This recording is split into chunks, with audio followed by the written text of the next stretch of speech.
ETF index mutual funds నేర్చుకుని stock మార్కెట్లో రాణించాలనుకుంటున్నారా? వెంటనే ఈ నెంబర్కి కాల్ చేయండి.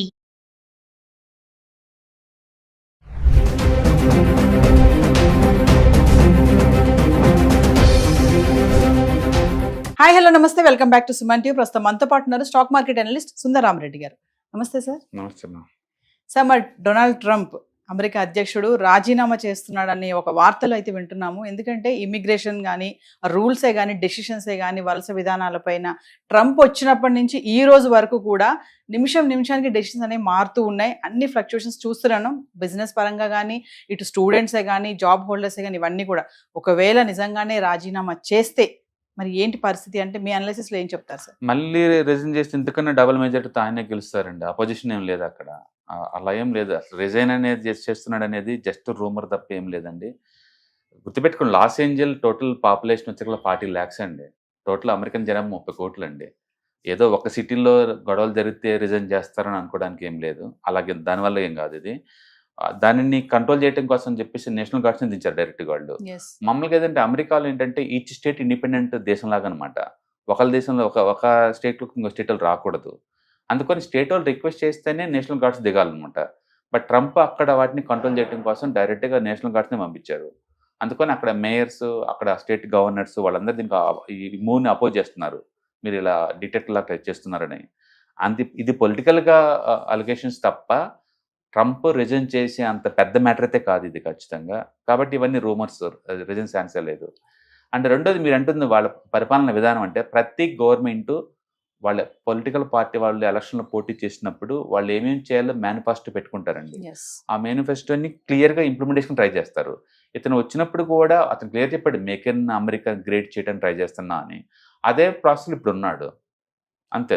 అంటే గతంలో చాలా మంది అన్నారు కదా సార్, ఏది చేసినా అమెరికా సిటిజన్స్ కోసమే చేస్తాడు, మేక్ అమెరికా గ్రేట్ అగైన్ అని. మరి ఈ రోజు వాళ్ళే ఎగనెస్ట్ గా ప్రొటెస్ట్ వాళ్ళు ఎగనెస్ట్ చేస్తున్నారు అనేది పబ్లిసిటీ స్టంట్ తప్ప ఎక్కడ ప్రూవ్ అవుతుంది? ఒక సిటీలో, అది కూడా మెక్సికన్స్ వాళ్ళు ఏదో గొడవలు చేస్తున్నారు అంతే. అది 1 or 2 daysలో అయిపోతుంది. అనుకుంటే దేశంలో ఏదో మూల ఏదో ఒక సిటీలో గొడవలు అవుతూనే ఉంటాయి. ఆ ఒక్కదాన్ని బట్టేసి వీళ్ళు నిజంగా రిజైన్ చేయరండి. చేయాల్సిన అవసరం కూడా వాళ్ళకి లేదు. ట్రంప్ ఇది లాస్ట్ టర్మ్, ఇది అందుకే ఇలా చేస్తున్న ఒక మార్క్ ఉండిపోవాలనేసి కూడా మనం మాట్లాడుకున్నాం గతంలో. మరి ఒకవేళ రిజైన్ చేసి ఛాన్సెస్ ఉన్నాయంటారు? అస్సలు లేదు, అందులో డౌట్ లేదు. అవన్నీ బేస్లెస్ అలిగేషన్స్ అండి. అంటే అక్కడ పార్లమెంట్లో అంటే కాంగ్రెస్లో అత్యధిక మెజార్టీ ఉంచుకున్నప్పుడు రిజైన్ చేయాల్సిన అవసరం లేదు. ఓకే.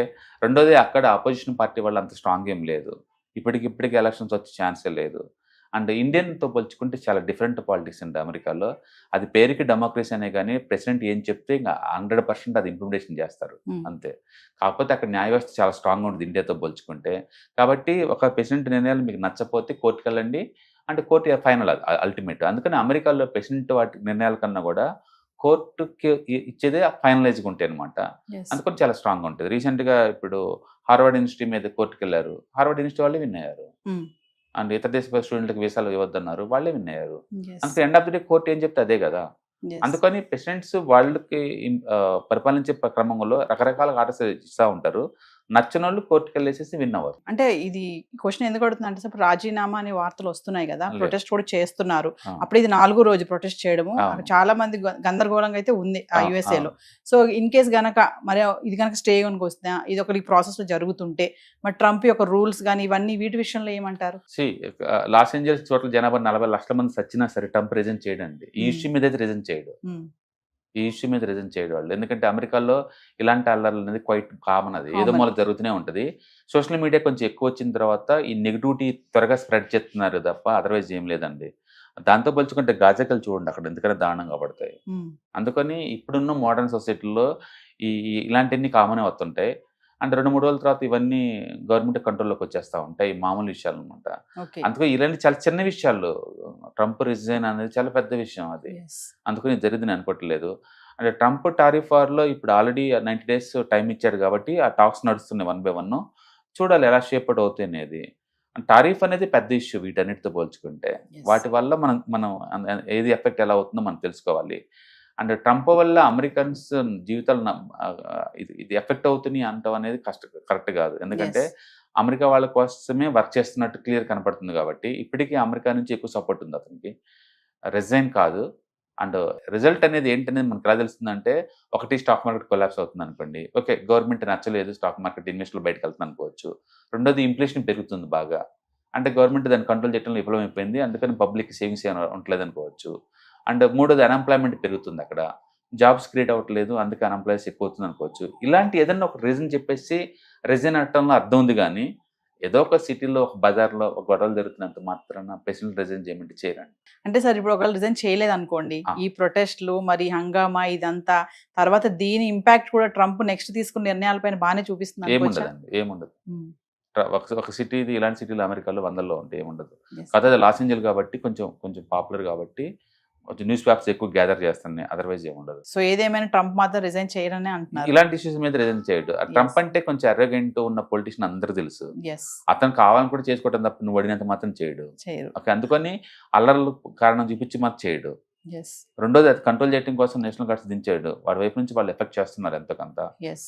కాబట్టి మేబీ కపుల్ ఆఫ్ డేస్‌లోనే అది కంట్రోల్ అవుద్దని మనం అనుకోవచ్చు. ఇంకో అల్లర్లు అంటే ఇది కాదండి. రేపొద్దున మోడీ కెనడా వెళ్తున్నాడు. హ్మ్. అక్కడ సిక్కులు రెడీ అవుతున్నారు. అది అల్లర్లు అంటే. యెస్. వాటిని కెనడా వాళ్ళు ఎలా కంట్రోల్ చేస్తారో చూడాలి. అప్పుడు ఇంతకన్నా పెద్ద న్యూస్ వస్తాయి. సో ఫైనల్‌గా సార్ ఏదేమైనా అంటే ఈ వలస విధానాల పైన గాని, తీసుకున్న నిర్ణయాలు గాని, మరి దాన్నేమైనా మార్చే ఛాన్సెస్ ఏమైనా ఉంటాయా ట్రంప్? మార్చరు. ఏం మార్చరు. అది ట్రంప్ కాబట్టి మార్చరు. తను తీసుకున్న నిర్ణయమే ఫైనల్ అయిపోతుంది. అల్టిమేట్‌గా ఎందుకంటే end of the day table మీద కూర్చున్నప్పుడు అమెరికాకి ఏది బెనిఫిట్ చూపిస్తున్నాడు అడుగుతారు కాబట్టి, అది ఏదైనా అమెరికా బెనిఫిట్‌గానే ఉంది కాబట్టి చూస్తారు. మనం ఒకవైపు నుంచే చూస్తున్న విషయాన్ని. ఆళ్ళ వెర్షన్ చూసామనుకోండి, అమెరికాకి ఏది బెనిఫిట్ అయితే దానికి ఓకే అంటాడు అతను. యెస్. కాబట్టి వాళ్ళకి ఓకే అవుతది. ట్రంప్ వచ్చినా రాకపోయినా అమెరికా ఆర్థిక వ్యవస్థ దారుణంగా తయారవుతది గుర్తుపెట్టుకోండి. ఇతను సరి చేయడానికి రెడీ చేస్తున్నాడు. అందుకని ట్రంప్ చేస్తుంది కరెక్ట్ అది అమెరికాకి. యెస్. అమెరికా కోసం ఎవరేం చేయాలంటే ఏ ప్రెసిడెంట్ అయినా సరే ట్రంప్ చేసినట్టే చేయాల్సొస్తది గ్యారంటీగా. అందుకని ట్రంప్‌తో బీనింది కాదండి. అది ఆల్రెడీ వరస్ట్‌గా ఉన్న ఎకానమీని ట్రాక్ పెట్టడం కోసం ట్రై చేస్తున్నాడు. దాని గురించి ఈ పాలసీలు మొత్తం చేస్తున్నాడనమాట. యెస్. ఎందుకంటే ట్రేడ్ డెఫిసిట్ తగ్గించుకోవటం అనేది ఓవర్‌నైట్ అంత మామూలు విషయం కాదు. బట్ ఆ వరల్డ్ మొత్తాన్ని బెదిరించి మరీ ఆ పని చేయగలుగుతున్నాడంటే ఎంతో గట్ ఫీలింగ్ ఉండాలి. ఆ కంట్రీ అంటే ఎంతో ప్యాషనేట్ ఉంటేనే ఒక పొలిటీషియన్ అలా చేయగలుగుతారు. ఆ విషయంలో మనం హ్యాట్స్ ఆఫ్ చెప్పొచ్చు. Country Yes. గురించి ఎంత దూరమే పోతాడనమాట. యెస్. అది. అందుకని వరల్డ్ మొత్తానికి కూడా అతను ఒక ఇన్స్పిరేషన్. యెస్. వాళ్ళ దేశం కోసం వాళ్ళు చేయాలనుకుంటే గనుక ట్రంప్ లాగానే. అందరూ ఏంటంటే డెమోక్రసీని ఒక ఎస్క్యూజ్ చూపించేసి పోస్ట్‌పోన్ చేసుకుంటూ పోతుంటారు. But he is doing best thing for America. అందుకని అమెరికా వాళ్ళు అతనికి అపోజిట్ పోతారనో లేకపోతే అమెరికాలో ఈ గొడవలు చేస్తుంది కూడా సెటిలర్స్ అండి అంతే. యెస్. సెటిలర్స్ అది కూడా. ఏదైనా సెటిల్ అవ్వాలంటే ఇండియన్ లాగా ఉండాలండి. ఎళ్తారు, మనీ కోసం వర్క్ చేస్తారు, ఫ్యామిలీ చూసుకుంటారు, అంతవరకే ఉంటారు. ఇలా రోడ్లెక్కి ఇలా గొడవలు చేయటంలో అమెరికన్ హిస్టరీలో ఎప్పుడూ లేదు. మరి ఇండియన్స్ కూడా సెటిలర్స్ కదా అక్కడ. యెస్. బట్ మిగతా వాళ్ళు ఈ మెక్సికోకి ఎందుకు ఈ గొడవలు వస్తాయి అంటే వేరే కంట్రీస్ ఎందుకు వస్తాయో మనకు తెలీదు. టూ మచ్‌గా ఇదన్నమాట. పబ్లిసిటీ స్టంట్ ఎక్కువ ఉంటుంది. యెస్. ఎవరో స్పాన్సర్ చేస్తుంటారు ఇలాంటి ప్రోగ్రామ్స్‌కి వాళ్ళకి వాటితోటే బయటకు వస్తా ఉంటారు. Thank you sir. రైట్.